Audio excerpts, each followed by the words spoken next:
श्री शिवाय नमस्तुभयम दोस्तों। आप सभी लोग जानते हैं कि 22 नवंबर 2024 यानी शुक्रवार के दिन मार्गशीर्ष माह शुक्रवार सप्तमी तिथि पड़ रही है दोस्तों। और यह वह शुक्रवार है जो मार्ग शीर्ष महीने में पड़ने वाला सबसे बड़ा शुक्रवार तृतीय तिथि है, क्योंकि यह मार्ग शीर्ष महीने में पड़ रहा है। तो दोस्तों, इस शुक्रवार के दिन आपको यह उपाय अवश्य ही करना चाहिए। और दोस्तों, आप सभी लोग जानते हो 22 नवंबर मार्ग शीर्ष माह शुक्रवार सप्तमी तिथि का अगर सबसे बड़ा कोई उपाय है तो वह एक छुटकी काला तिल वाला उपाय है। तो दोस्तों, इस शुक्रवार तृतीय तिथि के दिन आप लोगों को इस एक छुटकी काला तिल वाला उपाय को जरूर करना है। बहुत सारे लोग होंगे जिन लोगों ने इस उपाय को न किया हो, मतलब पूरा साल निकल गया, उन्होंने किसी भी दिन इस एक छुटकी काला तिल वाला उपाय को न किया हो।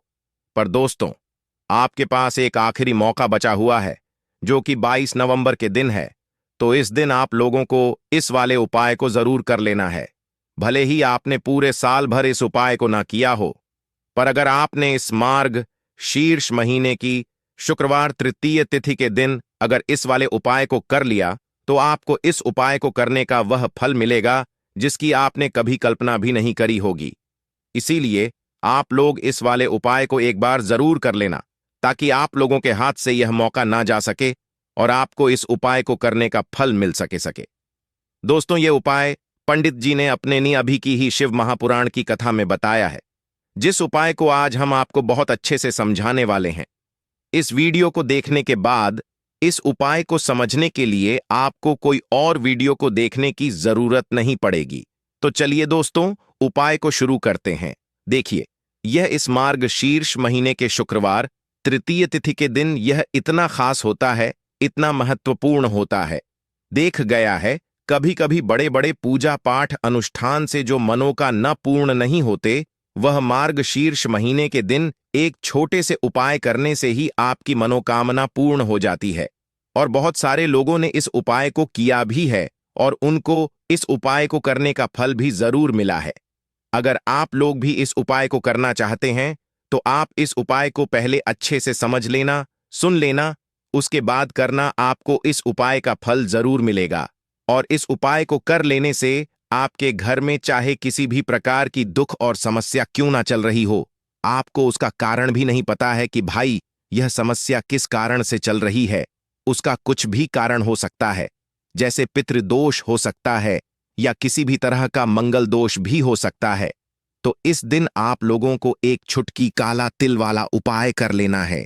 यह एक ऐसा उपाय है जिस उपाय को अगर किसी विशेष दिन पर किया जाए तो भाई उस विशेष दिन का जो है वह तो हमें मिलता ही मिलता है। पर हमने उस दिन पर इसे एक छुटकी काला तिल वाला उपाय को किया है तो हमें उससे भी बड़ा फल मिलता है, और फल बहुत जल्दी मिलता है, क्योंकि आप इस उपाय को बहुत ही बड़े और विशेष दिन पर कर रहे हो।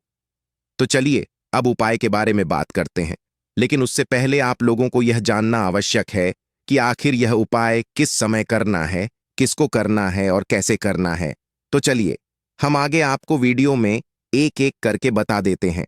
लेकिन उससे पहले अगर आप लोग हमारे चैनल पर नए हैं तो हमारे चैनल को सब्सक्राइब कर लेना और इस वीडियो को लाइक करके कमेंट बॉक्स में श्री शिवाय नमस्तुभयम ओम नमः शिवाय जरूर टाइप कर देना।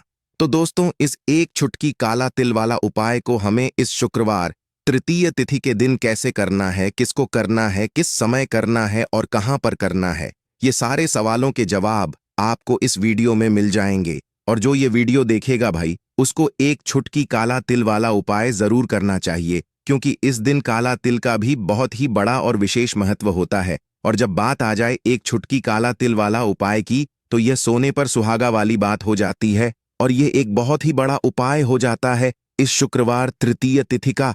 तो अब दोस्तों, इस एक छुटकी काला तिल वाला उपाय को आखिर करना किसको है, सबसे पहले हम लोग वह बात जान लेते हैं। तो देखो, घर की जो बड़ी माताएं बहनें होती हैं, उन माताओं बहनों में से कोई को भी एक बड़ी माता बहन इस वाले उपाय को कर सकती है। और दोस्तों, अगर आप चाहे तो अपने घर में से सभी सदस्यों को भी इस उपाय को करवा सकते हैं। अगर किसी व्यक्ति की खुद की कोई मनोकामना है, खुद की कोई दुख और परेशानी है जो कि वह अपने लिए ही करना चाहता है, इस वाले उपाय को तो वह खुद अपने लिए भी कर सकता है। बाकी अगर कोई घर में से ऐसा है जो कि अपने पूरे घर परिवार की सुख और शांति के लिए ये वाला उपाय करना चाहता है तो भाई भी कर सकता है, उसमें भी कोई दिक्कत वाली बात नहीं है। कहने का मतलब यह है कि इस उपाय को हर एक सदस्य भी कर सकता है और पूरे घर परिवार के सदस्य के लिए घर की बड़ी माताओं बहनों में से कोई एक माता बहन भी कर सकती है। माताएं बहनें अगर घर में उपस्थित ना हो या वह यह वाला उपाय ना कर पा रही हो तो फिर घर का कोई बड़ा सदस्य भी इस एक छुटकी काला तिल वाला उपाय को कर सकता है, चाहे फिर वह पुरुष ही क्यों ना हो, उसमें कोई भी दिक्कत व बात नहीं है। उसके बाद में दोस्तों जो अगला प्रश्न निकल कर आता है वह यह आता है इस उपाय को लेकर कि आखिर इस उपाय को हमें किस समय करना है, सुबह के समय करना है कि शाम के समय करना है। तो देखो, इस वाले उपाय को आप लोग सुबह के समय भी कर सकते हो और शाम के समय प्रदोष काल में भी कर सकते हो। अब अगर आप पूछो कि भाई साहब सबसे उत्तम समय कौन सा रहेगा इस एक छुटकी काला तिल वाला उपाय को करने का, तो हम आपसे बस यही कहेंगे कि इस उपाय को आप सुबह के समय करेंगे तो ज्यादा बेहतर होगा। बाकी अगर शाम के समय भी करेंगे तो भी अच्छा होगा, उसमें कोई भी दिक्कत वाली बात नहीं है। तो अब दोस्तों जो अगली सबसे बड़ी और महत्वपूर्ण बात आती है वह यह आती है कि सुबह अगर हम उपाय को करेंगे तो हमें सुबह से लेकर शाम के समय प्रदोष काल में करना है। तो देखो, सुबह से लेकर शाम के समय प्रदोष काल में करना है। तो देखो, सुबह से लेकर शाम के समय प्रदोष काल में करना है। तो देखो, सुबह से लेकर शाम के समय प्रदोष काल में करना है। तो देखो, सुबह से लेकर शाम के समय प्रदोष काल में करना है। तो देखो, सुबह से लेकर शाम के समय प्रदोष काल में करना है। तो देखो, सुबह से लेकर शाम के समय प्रदोष काल में करना है। तो देखो, सुबह से लेकर शाम के समय प्रदोष काल में करना है। तो देखो, सुबह से लेकर शाम के समय प्रदोष काल में करना है। तो देखो, सुबह से लेकर शाम के समय प्रदोष काल में करना है। तो देखो, सुबह से लेकर शाम के समय प्रदोष काल में करना है। तो देखो, सुबह से लेकर शाम के समय प्रदोष का जितनी जल्दी हो सके आप उपाय को करने की कोशिश करना। बाकी अगर किसी कारण अब लेट भी हो जाओ, थोड़ी देर भी हो जाए, तो 10 या 11 बजे तक भी आप उपाय कर लेना, पर 12 बजे से ज्यादा देरी ना हो। ठीक है, इस बात का ध्यान रखना। उसके बाद में दोस्तों अगर शाम के समय प्रदोष काल की बात करें, प्रदोष काल का जो समय होता है वह शाम के 6 बजे से शुरू हो जाता है। मतलब शाम के 600 बजे से लेकर शाम के 7 बजे के बीच का जो समय होता है यह समय प्रदोष काल का समय होता है। इस उपाय को 7 बजे या 8 बजे के बीच में भी कर सकते हो। मतलब शाम के 7 बजे से रात 8 बजे के बीच में आप कभी भी इस वाले उपाय को कर सकते हो, उसमें कोई भी दिक्कत वाली बात नहीं है। परंतु 22 नवंबर मार्ग शीर्ष माह शुक्रवार तृतीय तिथि के दिन कोशिश करना कि समय के अंतर्गत ही कर लो। किसी कारणवश ना कर पाओ तो थोड़ा देरी से भी कर सकते हो, आपको उपाय का फल जरूर मिलेगा। तो जो लोग कहते हैं कि भाग्य में दुख लिखे हैं, निर्धनता लिखी है, वह लोग भी मार्ग शीर्ष माह शुक्रवार सप्तमी तिथि एक छुटकी का तिल वाला उपाय जरूर करें। साथ ही साथ कर्जे को लेकर जो परेशान हैं, जिनके पास पैसा नहीं रुकता है, यह जो लोग कहते हैं कि निर्धनता ही घर में छाई रहती है, पैसा कहीं से कहीं तक नहीं आता है, तो ऐसा समझ लीजिए कि मार्ग शीर्ष का यह एक महीना ही आपके जीवन से निर्धनता को दूर कर देगा और फिर आपके घर में मां लक्ष्मी ऐसे वास करेंगी कि कभी आपके घर को छोड़कर नहीं जाएंगी। देखिए, अगर आप श्री हरि विष्णु को प्रसन्न कर लेते हैं ना तो मां लक्ष्मी की कृपा आपको मिलकर ही रहती है, बस सच्ची श्रद्धा से आपको उपाय करने होते हैं। तो चलिए बात कर लेते हैं सबसे पहले उपाय की कि मार्ग शीर्ष के महीने में वह कौन सा उपाय है जो आपको जरूर करना चाहिए। स्नान वाला उपाय भी आपको बताएंगे कि कौन सी चीज आपको डालकर स्नान करना है, लेकिन उससे पहले बहुत ही महत्वपूर्ण एक उपाय है। यह आपको मार्ग शीर्ष के महीने में जरूर करना चाहिए।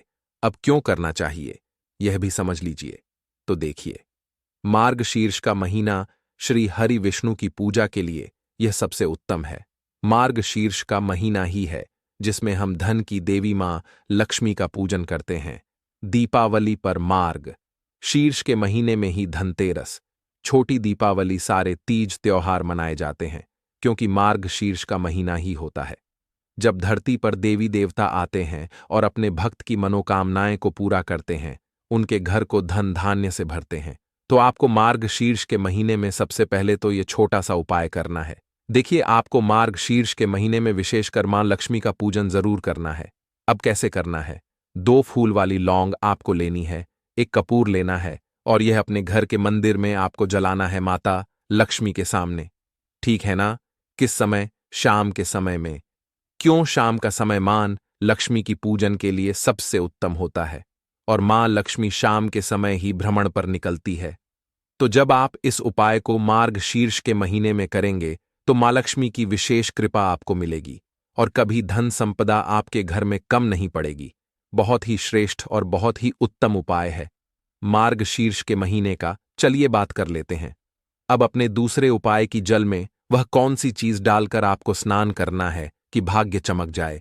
जितनी भी कर्जे से जुड़ी, धन से जुड़ी समस्याएं हैं, निर्धनता से जुड़ी समस्याएं हैं, आपके जीवन से एक बार जाने के बाद कभी थककर आपके जीवन में नहीं आएंगी। आपने हमेशा बहुत बहुत सारे लोगों को देखा होगा अपने जीवन में। बहुत सारे ऐसे लोग आपके सामने आए होंगे या आपने उनके एग्जाम्पल देखे होंगे, उदाहरण देखे होंगे कि एक बार अगर वह व्यक्ति धनवान बन जाते हैं तो फिर कभी निर्धन नहीं होते। और यह वही लोग होते हैं जो महालक्ष्मी की विशेष कृपा प्राप्त कर लेते हैं। अब विशेष कृपा किसको मिलती है? महालक्ष्मी की, जिसे श्री हरि विष्णु का आशीर्वाद मिल जाता है। अब हम जो उपाय आपको बताने जा रहे हैं यह श्री हरि विष्णु से ही जुड़ा है। अब मार्गशीर्ष का महीना स्नान के लिए और दीपदान के लिए, मां तुलसी के पूजन के लिए, मां लक्ष्मी के पूजन के लिए सबसे ही उत्तम महीना है। पूरे 12 महीनों में सबसे उत्तम महीना मार्गशीर्ष का महीना ही होता है। तो मार्गशीर्ष के महीने में आपको क्या करना है? थोड़ा सा लेना है काला तेल, काला तिल, जो कि श्री हरि विष्णु से ही जुड़ा हुआ है। ठीक है ना? एक छुटकी काला तिल लेना है और आपको लेना है गंगा जल। अब आपको अपने जल में यह एक छुटकी काला तेल